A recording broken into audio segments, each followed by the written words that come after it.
اعوذ باللہ من الشیطان الرجیم بسم اللہ الرحمن الرحیم السلام علیکم ورحمۃ اللہ وبرکاتہ۔ میں ملک عدیل، میں اپنے چینل ملک عدیل کے ساتھ آج کی ایک نئی ویڈیو لے کر حاضر خدمت ہوں۔ ہمارا ٹاپک ٹینشن، ڈپریشن، اینزائٹی اور سٹریس چل رہا تھا اور اس کا یہ پارٹ سیکنڈ ہے۔ ویورز، اگر کوئی ٹینشن یا ڈپریشن میں مبتلا ہو جائے یا کوئی آس پاس مبتلا ہے یا وہ آپ بھی ہو سکتے ہیں کہ جو چیزیں پہلے آپ کے لیے انجوائمنٹ کا باعث تھی مگر وہی اب بوریت کا سامان ہے۔ سب کے ساتھ آپ بیٹھے ہوئے کھو جاتے ہیں، جسمانی طور پر آپ موجود ہوتے ہیں مگر آپ کا ذہن دور کسی انجل میں مبتلا ہوتا ہے۔ دماغ پر منفی خیالات آتے ہیں، ہمارا کوئی نہیں، کوئی ہم سے پیار نہیں کرتا، کسی کو ہماری پرواہ نہیں ہے۔ یہ منفی سوچیں انسان کو جکڑ لیتی ہیں اور سوچ کے یہ اثرات ہماری باڈی پر پڑنا شروع ہو جاتے ہیں۔ ہم اپنی کنسنٹریشن برقرار نہیں رکھ پاتے اور ہم بہت سے کام بھول جاتے ہیں اور اس کا اثر ہمارے چہرے پر نمایاں ہوتا ہے۔ فیس بڑا مرجھایا ہوا لگتا ہے۔ بڑی خاص بات تو یہ ہے کہ اس کا اثر ہمارے معدے اور پیٹ پر پڑتا ہے۔ معدہ خراب رہتا ہے، سستی غالب آتی ہے اور انسان غیر متحرک ہوتا ہے جس سے جسمانی اعضاء کی کارکردگی متاثر ہوتی ہے۔ اس کا ایک بڑا اثر ہماری نیند پر پڑتا ہے، یا تو نیند سرے سے غائب بھی ہو جاتی ہے یا پھر بہت زیادہ آنے لگتی ہے۔ خیر، دونوں حالتوں میں انسان حقیقت سے دور ہو جاتا ہے، انسانی ذہن خودکشی کی طرف مائل ہو جاتا ہے۔ 2015 کی اعداد و شمار کے مطابق 8 لاکھ افراد میں خودکشی کی وجہ ڈپریشن ہے۔ بڑی حیرت کی بات تو یہ ہے کہ اس میں مبتلا زیادہ تر افراد 15 سے 30 سال کی عمر کے جوان ہیں۔ ایک پاگل خانے میں آپ کو زیادہ تر تعداد اسی عمر کے افراد کی ملے گی۔ تو جناب، اب میں آپ کو بتاتا ہوں کہ 10 گل آزمائیے، ٹینشن سے جان چھڑائیے۔ تو ویورز، نمبر 1 پر ہے بے جا خواہشات و توقعات۔ خواہشات کا حد سے زیادہ بڑھ جانا ہمارے لیے ڈپریشن کا باعث بنتا ہے۔ مثال کے طور پر آپ کے پاس ایک چھوٹی گاڑی ہے، وہ آپ کی ضرورت تو پوری کر رہی ہے مگر آپ کی خواہشات بڑھتی رہتی ہیں۔ آپ ایک بڑی گاڑی چاہتے ہیں، اس طرح آپ ایک بڑا گھر یا عمدہ لائف سٹائل چاہتے ہیں۔ ان چیزوں کی چاہت کرنا غلط نہیں ہے، بلکہ خواہشات کے پیچھے خود کو الکام کر دینا کہ یہ چیز اس کے پاس ہے، میرے پاس بھی ہو، وغیرہ وغیرہ۔ یار، حاصل کرنے کے لیے محنت ضرور کریں مگر ان خواہشات کو اپنے اوپر حاوی مت کریں۔ ایسا ہی حال توقعات یعنی دوسروں سے بے جا امیدیں باندھ لینا ہے اور پھر جب امید پوری نہ ہو تو خود کو ڈپریشن میں مبتلا کر لینا۔ خود پر انحصار کرو، کسی پر امیدیں مت باندھو کہ جب امید پوری نہ ہو تو آپ خواہ ڈپریس نہ ہو، بلکہ دوسروں کے لیے امید کا پیغام بنو۔ نمبر 2، خوشی کا معیار دولت نہیں۔ ہاں تو دوستو، آج کے دور کی ٹینشن کی اہم وجہ دولت کو خوشی کا معیار سمجھ لینا ہے۔ ہم نے یہ ایک غلط سوچ پال لی ہے۔ اگر دولت خوشی دے سکتی تو دنیا کے دولت مند خوشی نصیب افراد ہوتے اور غریب کبھی سکھ کا سانس نہ لیتے۔ ویورز، نیپولن بوناپارٹ جس نے بہت فتوحات حاصل کی، بڑا دم دولت تھا اس کے پاس مگر اس نے اپنی زندگی میں کبھی خوشی نہیں دیکھی۔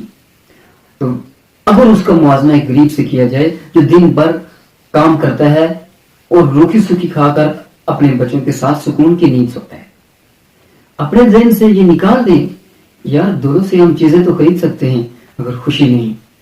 نمبر 3، ہمارے روزمرہ کے الفاظ۔ ہم جن الفاظ کو اپنی روزمرہ روٹین میں بار بار دہراتے ہیں وہ لفظ ہماری زندگی پر بہت گہرا اثر ڈالتے ہیں۔ مثال کے طور پر مائیں کہتی ہیں کہ بچوں نے کپڑے گندے کر دیے ہیں، بڑی ٹینشن ہے۔ میں آپ کو بتاتا ہوں، کل میرا دوست مجھے ملا، کہنے لگا یار بہت ٹینشن ہے۔ میں نے کہا کیا ہوا؟ کہنے لگا یار یہ جو آج کل پی ٹی وی پہ یہ ڈرامہ چل رہا ہے ارطغرل، آج کا یہ میرا ایپیسوڈ رہ جائے گا کیونکہ لائٹ نہیں ہے۔ اب دیکھیں کہ اس کو اس ڈرامے کی بھی ایک ٹینشن تھی، گاڑی نہ ملے تو بھی ٹینشن ہے، پتہ نہیں پاکستان میچ جیتے گا یا نہیں۔ ٹینشن سے لوگ ٹی وی تک بند کر دیتے ہیں۔ لیفٹ ٹینشن کا بار بار استعمال بڑے گہرے اثرات ڈالتا ہے۔ جو لفظ زبان عام پر ہوتے ہیں وہ آہستہ آہستہ معاشرے میں جذب ہو جاتے ہیں۔ خدا را ختم کریں اس لفظ کو، خواہ مخواہ کے سٹریس سے باہر آئیں۔ Number 4، media. آج کا سب سے اہم ترین فیکٹر جس نے جہاں معاشرے کو آگاہی دی ہے وہاں اس نے ٹینشن کا تحفہ بھی دیا ہے۔ زیادہ دور آپ نہ جائیں، کووڈ 19 کو ہی لے لیں، میڈیا پر سن سن کر لوگ اس مرض میں مبتلا ہو چکے ہیں. جن میں کورونا نہیں بھی ہے ان کو بھی لگتا ہے کہ ہم اس مرض میں مبتلا ہیں. میں میڈیا کے خلاف نہیں ہوں، مگر اس کو خود پہ سوار کر لینے پہ مجھے اعتراض ہے. آپ خبریں سنیں مگر ایک حد میں رہیں. ہر وقت نیوز چینل کے آگے بیٹھے رہنا آپ کو ذہنی بیمار تو کرے گا ہی، مگر آپ کی باڈی میں کچھ بھی نہیں بچے گا. نمبر 5، سادگی سے دوری. موجودہ فیشن اور گلیمرس نے ہماری زندگی میں جہاں رنگینیاں دی ہیں وہاں ہمیں سادگی سے بہت دور کر دیا ہے. ہمارے ذہن میں سے سادگی کو نچوڑ کر ہمیں نمود و نمائش کا توق دیا ہے، جس نے ہمیں سٹریس کی دنیا میں پھینک دیا ہے. جناب آپ سوچ رہے ہوں گے کہ یہ ملک ادیب کون سے دور کی باتیں کر رہا ہے. میں آپ کو ایک چھوٹی سی مثال دیتا ہوں کہ آج سے 30 سے 40 سال پیچھے چلے جائیں.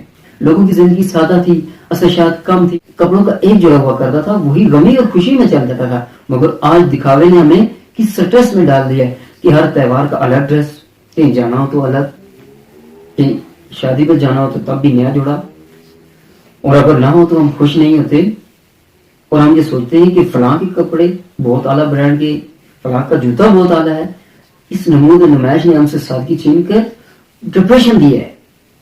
تو یار آج کے اس دور کی موجودہ فیشن پرستی سے دور رہے. نمبر 6، دور حضرت کی پولیٹکس. موجودہ دور کی پولیٹکس بھی عجب گورکھدندہ ہے. سمجھ میں نہیں آتا کہ سیاست ہے یا شطرنج کا کھیل. آئے روز کے درمے سیاسی دڑے بازیاں، ایک دوسرے پر الزامات کی برمار. اس نے 40% لوگوں کا ذہنی سکون غارت کر دیا اور اس پر سونے پہ سہاگا کہ خونی رشتے سیاسی لیڈروں کی حمایت میں اتنے آگے چلے جاتے ہیں کہ خون کی پہچان تک بھول جاتے ہیں اور نوبت پر کلامی سے ہوتے ہوئے قطع طلب تک پہنچ جاتی ہے. اور اس کا نتیجہ ڈپریشن اور انزائٹی کی صورت میں نکلتا ہے. تو پھر بہتر یہی ہے کہ سیاست کو دیکھا جائے، سنا جائے، مگر دل ہی دل میں ان کے لیے دعا کی جائے، مگر بحث و تکرار سے بچا جائے. ویورز، پولیٹکس کو خود پر سوار مت ہونے دیں، ورنہ یہ ایک گھوڑے کی طرح آپ پر سوار ہو کر ڈپریشن کی جہنم میں پہنچا. نمبر 7، اللہ اور تقدیر پر ایمان. آپ مسلمان ہو، ہندو ہو، سکھ ہو، بدھ مت ہو یا جین مت یا دیگر کسی بھی مذہب سے ہو، آپ کا کوئی خدا، کوئی بھگوان، کوئی گرو یا کوئی رب ہو، یار اپنے رب پر بھروسہ رکھو. ایک مسلمان کے طور پر اپنے اللہ پر کامل بھروسہ اور ایمان ہو. اپنی زندگی میں جو بھی ہو رہا ہے، اچھا یا برا، سب اس رب کی طرف سے ہے. اگر کوئی آزمائش ہے تو اس کو اس کی مرضی سمجھ کر صبر کرو. جب آپ کا ایمان مضبوط ہوتا ہے اور توکل اپنے اللہ پر ہوتا ہے تو آپ کبھی ڈپریس ہو ہی نہیں سکتے.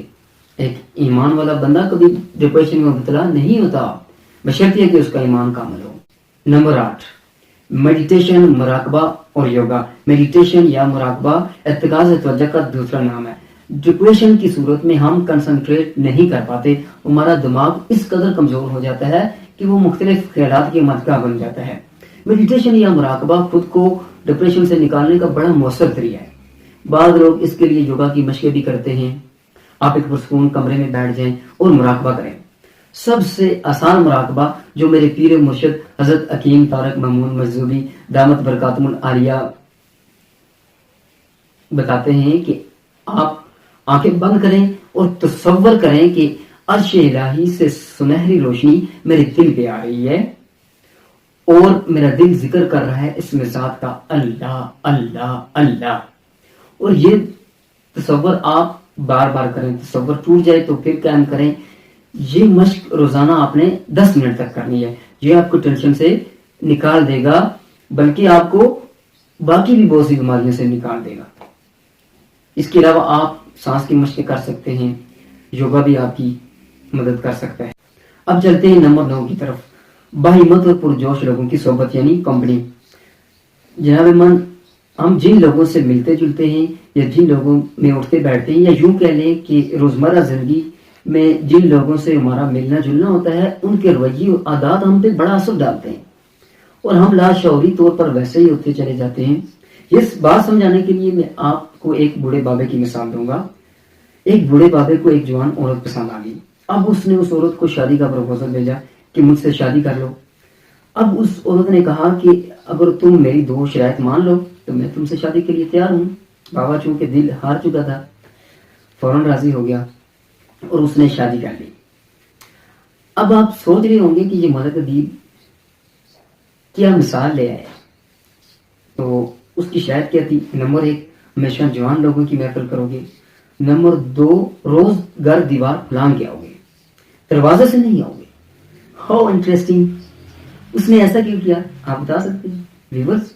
جب اس بابے نے جوان لوگوں کی کمپنی شروع کی, جو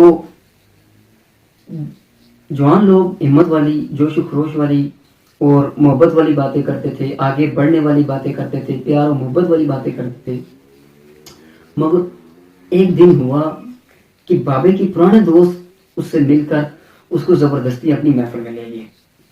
اب وہاں باتیں شروع تھی ٹینشن کی, بیماری کی, مہنگائی کی. ایک دوست کہنے لگا یار آپ تو گھٹنے جواب دے گی. دوسرا کہنے لگا یار مجھے تو کم وقت بولو کی تکلیف نہیں, کہیں کا نہیں چھوڑا. اور تیسرے کو کمر درد اور بی پی کا مسئلہ تھا. اب اس رات جب بابا گھر آیا تو اسے اپنے جسم میں کافی بیماری محسوس ہوئی. اسے یہ محسوس ہوا کہ وہ بیمار ہے. اب جب وہ دیوار پھلانگنے لگا اس سے ہمت نہ ہوئی. تب اسے سمجھ آیا کہ جوان عورت نے یہ شرطیں کیوں رکھی تھی. مثال دینے کا مقصد آپ کو سمجھانا مقصود تھا کہ ہمیشہ ایسے لوگوں کی کمپنی یا محفل کی جائے جو ہمت والے اور پرجوش ہوں, تاکہ آپ بھی ایسے ہو جائیں. نمبر 10. اب آتے ہیں آج کی آخری اور نمبر 10 کی طرف, جسمانی اور روحانی ہے. ہمارے پیارے نبی حضرت محمد صلی اللہ علیہ وسلم نے 1400 سال پہلے بتایا تھا کہ ایک وقت ایسا آئے گا, ٹینشن کا دور ہوگا. اور ہمارے نبی صلی اللہ علیہ وسلم نے اس کے لیے ایک نسخہ, ایک کیمیا بتایا ہے جو تمام ٹینشن, اینزائٹی اور اسٹریس کو دور کر دے گا.